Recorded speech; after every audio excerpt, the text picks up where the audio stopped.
Salut à tous, vous savez, c'est toujours un petit peu le même problème pour moi avec cette chronique. Je souhaite vivement vous parler d'un jeu, en ayant bien conscience que les images que vous allez découvrir ne résonneront pas de la même façon dans mon esprit que dans le vôtre. Voici Rescue on Fractalus, le tout premier jeu de la firme mythique Lucasfilm Games, qui deviendra plus tard LucasArts, et qui révolutionnera le jeu d'aventure avec Maniac Mansion, Le Secret de Monkey Island, et j'en passe.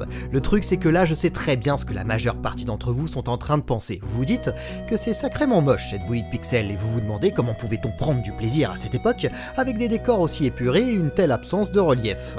Il faut bien vous mettre en tête que nous sommes en 1984, les jeux de cette période ressemblaient à ça, ou même encore ça. Ça ne vous convainc pas davantage. Eh bien laissez-moi vous présenter un jeune homme, très charmant soit dit en passant, qui découvre ce jeu à sa sortie. Attention, rétrospection. Eh oui, c'est moi-même, mais à l'âge de 9 ans. Fais pas ton timide, Ed, c'est pour internet. Ouais, tu sais pas de quoi il s'agit, mais ça n'a pas d'importance. Dis quelques mots à la caméra. Je m'appelle Edouard, j'ai pas 9 ans, mais 9 ans et demi. Ah, désolé. Moi j'aime bien Star Wars, Albator et le Nutella aussi, mais que sur le pain, pas sur les biscottes. Et c'est pas que j'aime pas les oui. biscottes, hein, mais quand on Très bien, mange, bah, merci Ed. Wow, je me souvenais pas que j'étais aussi bavard moi. Enfin, quand mes parents m'ont gentiment offert Rescue on Fractalus, pour moi ça a été une claque monumentale. J'étais totalement ébahi face à de telles images. Une vue subjective au sein d'un vaisseau spatial dans un monde ouvert où l'on s'y balade librement, on pouvait pas imaginer plus immersif. C'était tellement prenant que dans nos têtes, on construisait tout un univers autour du jeu. Pilote Edouard, nous avons une mission de la plus haute importance à vous confier. à moi? Vous êtes sûr de pas vous tromper? À qui tu parles encore, Edouard? La guerre dans laquelle nous sommes engagés, qui nous oppose à la race extraterrestre, les Jaggies, est malheureusement des plus meurtrières. Nos pertes s'accentuent de jour en jour. Ah oui, en effet, c'est désastreux. Je me doutais pas qu'il se passait ce genre de choses. Pour moi, une guerre entre des extraterrestres Jaggies et puis des humains... Je ne pense c'est pas le que genre les de jeux truc qu'on vidéo voit que lui dans les fassent films. énormément de bien. hein. Les vaisseaux de certains de nos hommes ont été endommagés, et ceux-ci sont pris au piège sur Fractalus. Votre mission est des plus simples, survoler Fractalus et récupérer un maximum de nos pilotes. Ramenez-les nous sains et saufs. Acceptez-vous la mission? C'est que... j'ai que 9 ans et demi, hein. J'aurais apprécié que vous mentionniez ce détail dans votre CV.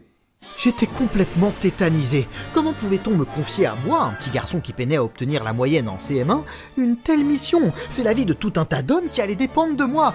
Je crois que c'est cette idée précise qui me fit prendre conscience de l'opportunité que l'on m'octroyait. Moi qui étais si admiratif devant le courage de Tintin, l'agilité d'Olivier, la fougue d'Indiana Jones, eh bien ces héros que j'adulais tant me donnaient aujourd'hui la possibilité d'être comme eux. Ma décision était prise, on avait besoin de moi, eh bien je répondrais présent. Après tous les doutes, c'est pour les chochottes, place à l'action. Il n'y avait pas une minute à perdre, je pouvais très bien me retrouver dans un... Edouard, pas de console si tu n'as pas rangé ta chambre. Je te l'ai déjà demandé ce matin. Bon, je suis sûr que même Neil Armstrong, son arrivée sur la Lune, a dû être retardé à cause de sa mère. Ça fait partie des aléas des héros. Je ne mis pas bien longtemps à remettre chacun de mes jouets à leur place. Dernière précision, les Jaggies sont une race absolument impitoyable. Au moindre danger, n'hésitez pas. Faites feu. Bien, mon commandant. Edouard, puissiez-vous nous revenir vivants? Les derniers mots du commandant ne me rassurèrent pas véritablement. C'était la toute première fois que je vivais un décollage. C'était absolument vertigineux. Il me fallut fermement m'accrocher à mon joystick pour ne pas me retrouver à voldinguer dans mon cockpit. Ça ne s'arrange pas. J'étais à deux doigts de rendre mes céréales, mais mon vaisseau se stabilisa soudainement. M'y voilà. J'y étais. Je pilotais à la surface de Fractalus. Cette planète s'avérait bien différente de notre bonne vieille Terre. Je n'y décelais pas la moindre trace de végétation. C'était un paysage désolé, où un ciel couleur de sang et une terre aride semblaient s'étendre à perte de vue. J'apprivoisais rapidement mon tableau de bord. La jauge verte représentait mon carburant, la jauge de gauche mon altitude, en haut était accrochée ma boussole, une jauge pour mon inclinaison par rapport au sol, un radar, et des informations comme le nombre d'ennemis abattus ou de pilotes à sauver. Et effectivement, on ne m'avait pas fait venir pour profiter de l'ensoleillement de cette planète. J'aperçus rapidement mes premiers compagnons, essayant tant bien que mal de me faire remarquer leur présence. La procédure était alors très simple. S'approcher du vaisseau, se poser, le pilote venait alors à nous, entendre ces bruits de pas me fascinait. Le pilote frappait à la porte, me réclamant de lui ouvrir, il me fallait alors désactiver mon bouclier et ouvrir la porte. Je redécollais ensuite à la recherche des autres survivants.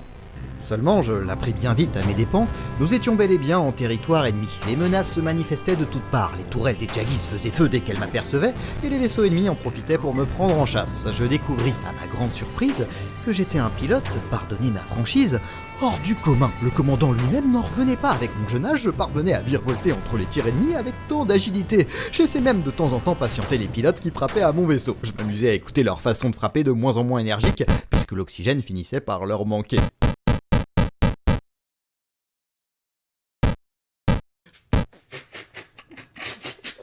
C'est bon, je t'ouvre.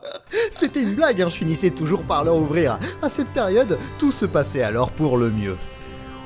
Commandant Edouard, j'ai une nouvelle mission pour vous des plus urgentes. Ah. Un de nos groupes d'hommes vient de subir un assaut. On a besoin de vous immédiatement. Pas de problème, je fonce dans... Edouard, à table! Encore votre mère. Oui. On a tous la même, la mienne refuse que je retire mon blouson quand je suis dans le sas du vaisseau. Revenez quand vous le pourrez. Bien, chef. Et cette fois-ci, terminez vos haricots verts. Au fil de mes succès, les missions se faisaient de plus en plus difficiles. Le nombre de mes ennemis ainsi que leur agressivité ne cessait de s'accroître.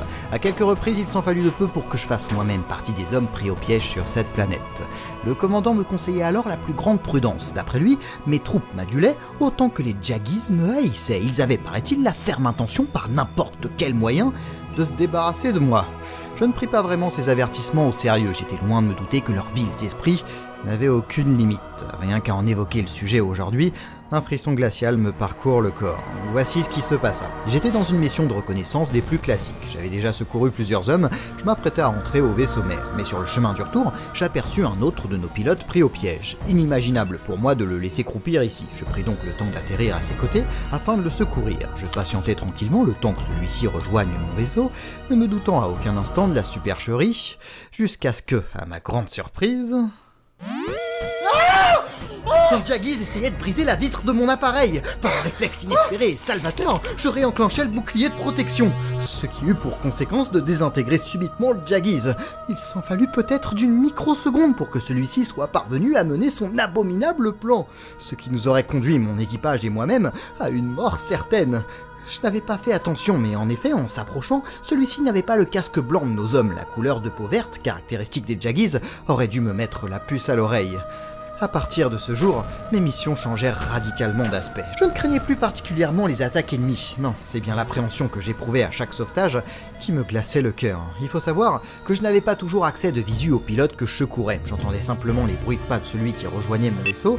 Mes doigts moites se crispaient sur mon joystick, et lorsque j'entendais... Entre, mon ami! Mais de temps en temps...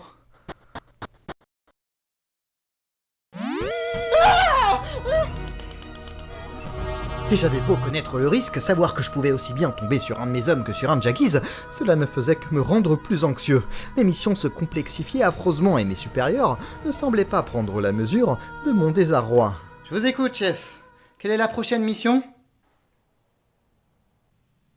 Chef? Chef! Pardon, c'était juste une petite blague. Petit à petit, je délaissais mes missions, me présentant de moins en moins auprès du commandant. Et c'est surtout qu'à cette période, mes parents m'offrirent la NES.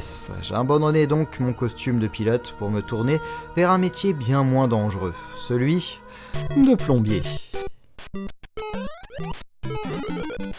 En fait, il faut que je mange des champignons pour faire grandir Mario ou des fleurs pour qu'il puisse cracher du feu. Tout ça pour vaincre toutes les petites tortues et leur chef, Bowser. C'est la dernière console que tu lui achètes. Mais Super Mario Bros, c'est une autre histoire que je prendrai la peine de vous raconter une prochaine fois. Voici donc mon histoire avec Rescue on Fractalus. Pour moi, elle est tout à fait singulière, peut-être parce qu'aujourd'hui encore, j'éprouve rien qu'à l'évocation de cette planète, une certaine appréhension. J'ai l'étrange sensation qu'une petite partie de moi-même n'a jamais quitté Fractalus et est restée à jamais terrorisée par les stratagèmes impitoyables des Jaggies. Rescue on Fractalus est un jeu malheureusement en grande partie oublié aujourd'hui. Pourtant, à son époque, il a fait couler beaucoup d'encre, notamment avec cet effet de surprise qui fait en grande partie l'intérêt du jeu. Une idée de game design imaginée par George Lucas en personne, le réalisateur de Star Wars. Laissez-moi vous conter comment cela a eu lieu. George Lucas, pour jouir d'une totale indépendance sur ses films, avait créé sa propre société de production, Lucasfilm. Atari, la firme qui domine à cette époque le marché du jeu vidéo, achète alors les droits d'exploitation des films, et se rapproche de ce fait de George Lucas, qui ne cache pas son admiration, tout comme Steven Spielberg d'ailleurs, pour le jeu vidéo. L'occasion est trop belle pour Atari. La firme propose à George Lucas de profiter de sa société spécialisée dans les effets spéciaux, industriels Light and Magic, pour développer des jeux et les publier sur les machines Atari. Fut alors créé Computer Division Game Group. Peter Langston, qui a réalisé des jeux comme Star Trek ou Empire, fut désigné pour gérer la compagnie. Deux jeux furent alors rapidement mis en chantier, Ball Blaster, une sorte de Pong en vue subjective, et Rescue on Fractalus, imaginé par David Fox, qui souhaitait très fortement faire un jeu sur l'univers Star Wars. Mais les droits étant réservés à Atari, il imagina tout simplement un univers très proche de ce dernier, avec une planète, des extraterrestres et une vue cockpit qui ressemble à s'y méprendre à l'intérieur d'un X-Wing. George Lucas garda un œil attentif sur le développement et imposa quelques-unes de ses idées aux développeurs. Et à son goût, il était indispensable de briser autant que possible la répétitivité de l'action. C'est ainsi qu'il en vint à imaginer cette astuce. À certains moments, un Jaggis prend la place d'un des rescapés pour piéger et surprendre le joueur, créant de par là même l'un des premiers jumpscares du jeu vidéo.